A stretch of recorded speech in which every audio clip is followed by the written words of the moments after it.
Welcome back, everyone. It looks like Star Wars has done the thing again. Dave Filoni taking Ahsoka Season 2 even further with all the cameos, crossovers, people that he's bringing back from the prequels. We already learned that they're doing a bunch more live-action Clone Wars flashbacks with young Ahsoka, Anakin, now Ewan McGregor coming back as Obi-Wan Kenobi for those. Way more actual live-action Clone Wars than we got during Season 1. But we just heard about one of the biggest deep cuts of all time coming back for the first time since Revenge of the Sith. It really does seem like he's trying to pull out all the stops for Season 2 just in case the show gets canceled and they don't get the opportunity to do this again, so we'll break it all down. Did not expect this to happen, but always love to hear good Star Wars news. Now, if they could just please announce that they're doing that live-action Cal Kestis series in the next couple years, we'd really be in business. If you're brand new to the channel, be sure to subscribe to get all the videos. And reminder that Andor Season 2 is coming soon. We'll probably get a bigger trailer in the next month or two. I've already done a video for the last trailer they released, so I'll link that at the end of this. But you may have seen the news this morning. Apparently, on top of them bringing back young Ahsoka, Anakin, Obi-Wan for bigger live-action Clone Wars flashbacks than we got during Season 1, they're also finishing a deal with Natalie Portman to come back as Padme, which I never expected them to do. Never expected Star Wars to care about the character again or ever try to bring her back.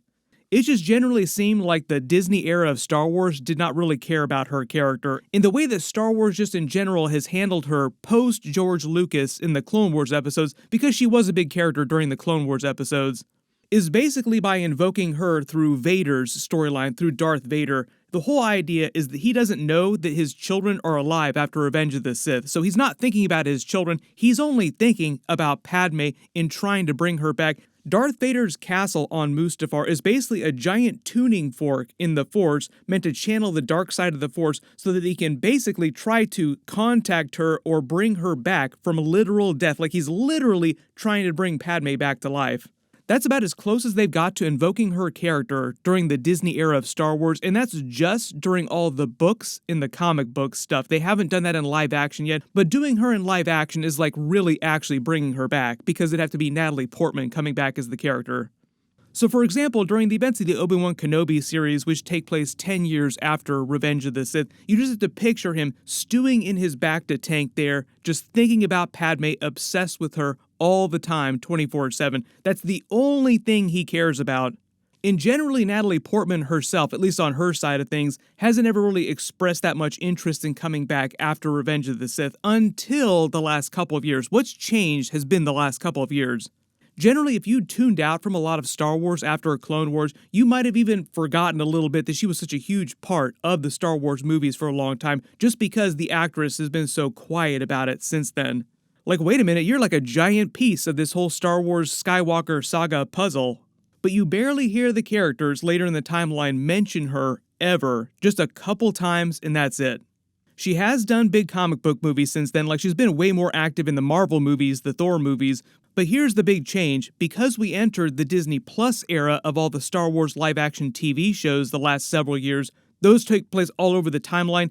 Hayden Christensen and Ewan McGregor started coming back as both Darth Vader, Anakin Skywalker, Obi-Wan Kenobi in both flashbacks, and in present day as Force Ghost Anakin.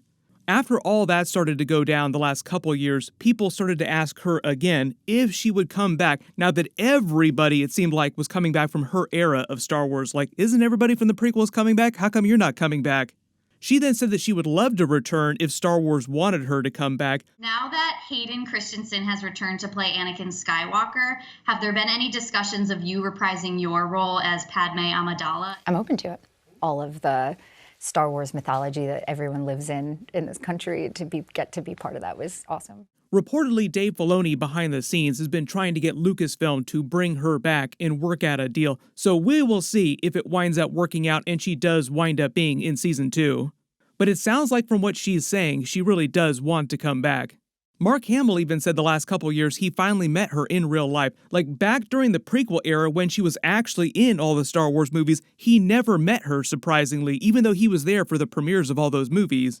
I met Mark Hamill for my first time, and he called me his mother. But we never actually seen Luke Skywalker meet his mother on screen. Like, they've never actually shared any on-screen time together.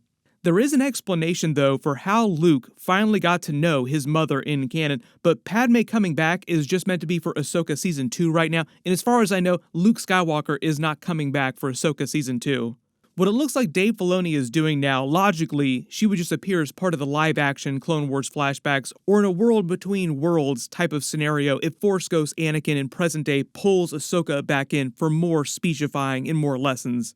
The only other ways for it to make sense are if she appears in a holo recording that older Ahsoka is watching, like watching old home movies of the family from the Clone Wars era, or if she just remembers an adventure or a meeting she had with Padme, if her scenes with Padme happen separately from her scenes with Obi-Wan Kenobi and Anakin Skywalker. Generally just something happening during the Clone Wars part of the timeline when Padme was still alive. I'm sure there'll be a lot of questions about this because there are a lot of fans out there that just did not watch a lot of the Clone Wars episodes or keep up with the continuity of what was happening with Padme after Revenge of the Sith.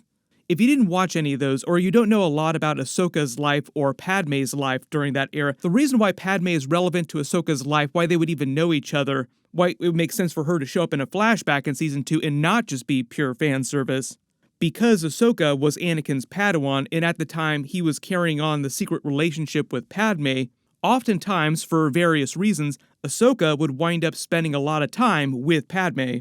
Sometimes on pure Jedi business for political missions and adventures, and sometimes because Anakin was just trying to find excuses to spend time with Padme, and Ahsoka just happened to be following him around everywhere. Over time, Ahsoka and Padme became close friends of their own, developing their own relationship that was separate from their relationship both with Anakin. So one of the things that a lot of people forget is that when Order 66 went down, because they're so focused on Ahsoka's relationship with Anakin as his Padawan, when Anakin fell to the dark side, she grieved him, but she was also grieving the death of Padme because, during Tales of the Jedi, we actually see her on Naboo at Padme's funeral right after that happened. So if it wasn't clear, Ahsoka attended Padme's funeral. Her death hit her just as hard as Anakin's fall and the deaths of all the other Jedi. Older Ahsoka in present day told Mando that she was a friend of the family, and that was also meant to be her relationship with Padme in addition to her relationship with Anakin. Most people just tend to think of her relationship with Anakin when they're thinking of younger Ahsoka. But you have to remember that she spent a bunch of time with Luke Skywalker at his academy on Ossus with Grogu during those Book of Boba Fett episodes. It's implied that she also spent time there telling him stories about his mother and his father, Anakin and Padme, because she was good friends with both of them before everything went down. Which of course Luke would be really curious about. Like she has those funny moments that we actually saw on screen where she's like, "You're so much like your father." The way that Jon Favreau and Dave Filoni explained it, that Grogu was actually training with Luke Skywalker for a good long while, even though they made it seem like it was relatively brief. He was actually meant to be there for months and months and months. Meaning that Ahsoka would have had plenty of time to actually talk to him about his parents. So the whole idea is that most of Luke's knowledge of his mother came from Ahsoka during that period. Leia also told Luke that she had vague memories of her mother during Return of the Jedi, but at some point, Ahsoka would have probably also had a similar encounter meeting younger Leia after she became active around the galaxy. I don't know if we'd ever actually see that happening on screen, though, if Star Wars would try to do younger Leia meeting a version of Ahsoka, just because it feels like they'd have to use a ton of AI, and there was so much backlash after Rise of Skywalker with the digital version of Leia, and many other things during Rise of Skywalker. So it just sounds like Lucasfilm isn't eager to go back to something like that. Which I am totally fine with. Like, if they're not going to recast the original trilogy characters and they wind up passing away at some point, I'm fine with them not doing those characters again. The funny thing about Padme is that she was a much bigger character during Attack of the Clones. When we got to Revenge of the Sith, she was barely in that movie, mostly for contextual scenes because she spent the whole movie being super pregnant. But because George Lucas shot so much extra footage for those movies, you could release like a whole extra movie of deleted scenes from Revenge of the Sith by itself, and a lot of those scenes feature Padme, so a lot of Padme from the prequels just wound up on the cutting room floor. Now I know everybody's going to be like, what about Mace Windu? We're bringing everybody back from the prequels, now you gotta find a way to bring Mace Windu back in present day. Speaking of which, here's the next big announcement. Because Ray Stevenson passed away recently, may he rest in peace, his storyline just seemed like it was way too important for them to not recast the character or just forget about it altogether, like just forget about all the Mortis God stuff. And apparently Dave Filoni has now recast him with Rory McCann, who most of you remember as the Hound from Game of Thrones. Dave Filoni's whole teaser for Season 2, when he announced that he was actually sitting down to write it and start making it, was a Mortis Gods teaser. Like, oh, we're going to be doing a whole lot of Mortis Gods stuff. Ahsoka is currently stuck in that Peridia galaxy. Baylan's Skoll was on that Peridia planet still trying to enter Mortis. That's what the beacon he was looking at was meant to represent. He was trying to use the Mortis Gods statues as a map point to find a way to enter Mortis. I think the real follow-up question to that storyline is, what does Baylan Skoll plan to do if he's able to enter Mortis? Does he want to become a Mortis God? Like, does he want to take their power? This is where I think it ropes back in the larger Anakin Skywalker storyline in present day, like Force Ghost Anakin, explaining where they would be taking his character in the future. We keep talking about Anakin Skywalker replacing the Mortis God's role inside the Star Wars universe. Early theory, what they could be doing is that Baylan Skoll and other people seek to throw the Force into imbalance by corrupting or doing something with the Mortis God's power, and that's where Anakin Skywalker gets involved, replacing them and then serving as the true balance in the Force. Doesn't that sound like something that Dave Filoni would do, because he was a key part of the original Mortis Gods storyline? And one of his big things is bringing back big plot points from the older Star Wars stuff, especially stuff that he worked on in animation during the Clone Wars, and making it a much bigger deal in the live-action stuff. If you've never seen Dave Filoni talk about the Duel of the Fates and the whole themes of Star Wars in general, like, he's thinking a lot about Anakin Skywalker's overall storyline and what it means based on the prequels. So a lot of what he's doing in present day is also tying back to that big overall storyline.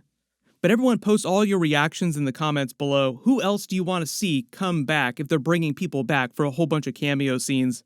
Everybody click here for my Andor Season 2 trailer video, and click here for my big Daredevil Born Again trailer. Thank you so much for watching, and I'll see you guys in the next one.